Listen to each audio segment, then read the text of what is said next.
Now, if that had been the only story, we might say, you know, that was just kind of a nice little blip and we got some money, but that's the end of the story. But it wasn't that simple, because the government and government lenders and private lenders encouraged farmers to take on more debt so they could become as efficient as possible as farmers, and they could ramp up production as much as possible to meet what they were told would be a permanent export market abroad for U.S. grain. This may resonate with what we've heard about ethanol lately, that we'll have a permanent increase in grain prices because ethanol will give us a permanent market. And so the problem became farmers took on debts that they could pay back at high prices, but they could not pay back at low prices.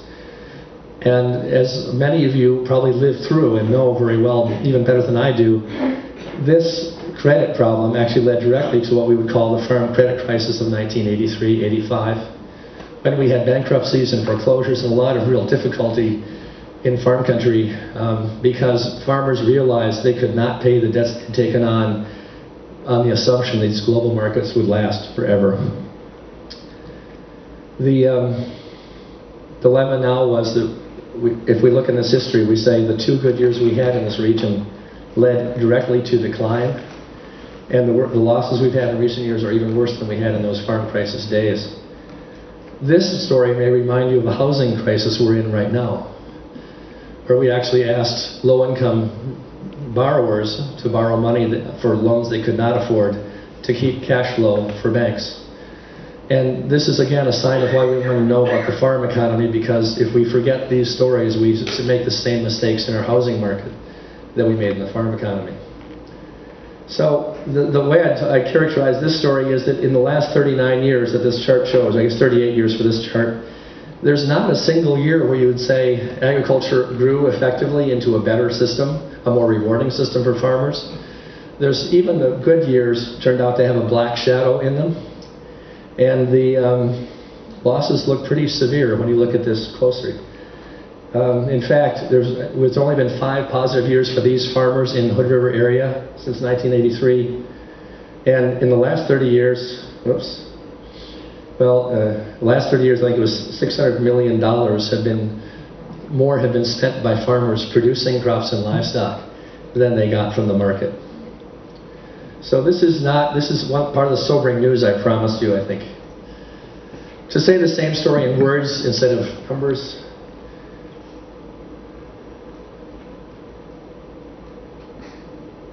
The reasons farmers sell $234 million on average. This is a 30-year average. It evens out those ups and downs. But on average, the last 30 years, the region's farmers have sold this many dollars of products.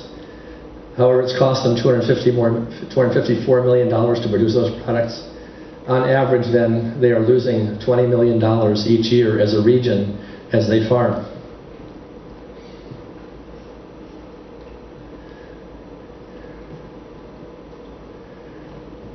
This chart breaks that orange line down in the income from crops and the income from livestock. Of very great interest. As we notice the number of cattle farms declining, the less cattle being raised, the margin, the price of cattle being lowering, we see a very steady erosion of the fortunes of farmers who raise livestock. In the case of crops, despite these beautiful orchards and these once thriving export markets, the return to the market has been kind of eroding away very steadily. So in both crops and livestock, farmers are earning less now than they did in 1969. How do farm families negotiate this? They do it largely by having farm-related income, about $23 million a year of renting out their land, doing custom combining for neighbor or any insurance settlements they might get for a hail or some other damage. And they also collect $25 million in federal supports. Now, in theory, you could say the federal supports compensate for the for production losses, except that the production losses are often garnered by fruit farms and other farms that are not commodities, so they don't get reimbursed for those losses the way some of the grain farmers who run commodity programs do.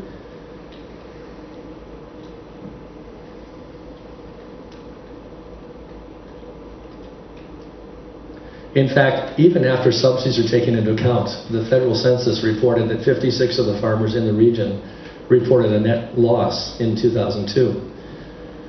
Now we know that some farmers report a net loss because it's good for their taxes, We know there's some investors who invest in farms because they want to invest in a losing investment so they can offset their capital gains somewhere else. But still, in a prime agricultural region of Oregon and Washington, when more than half of the farms are losing money, it doesn't suggest a stable, healthy, thriving agriculture in any way that I could think of. So this is, again, a problematic set of findings, I think. Well, thank you for that. This chart shows the maroon line broken into different lines. And I don't want to do all these lines because it's really a lot of data to take in, but I wanted to show you one thing. The rising cost of labor for farms, really a big problem in this region. Is labor available? Is it capable? Can they afford the labor they need, especially in food farms? Chemical costs have been fairly steady. Oil costs don't show up very well on this chart, but they've been rising in the last few years.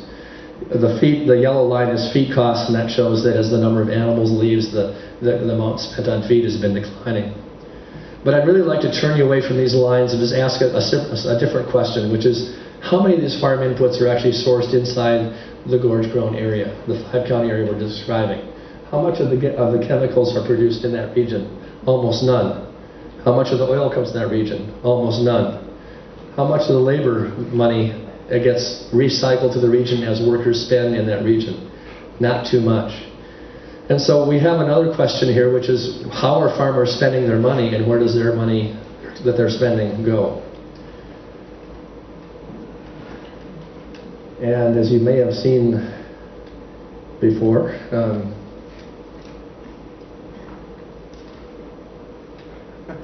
I can't get this to shift here. There we go.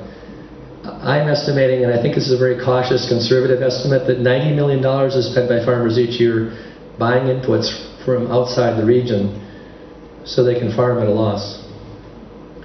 You might say this is a good expense to make if you're making money as a farmer. It's a worth thing, to get fertilizer from Canada so that you can have a prosperous farm in Washington State. That seems like a good deal. But when you're spending money away and it doesn't come back to your community so that your farmers can lose money producing new wealth, it's a problematic thing. Well, let's turn from farmers now very quickly to the consumers, because there's a lot of people eating in this region. That produces quite a bit of economic value as well.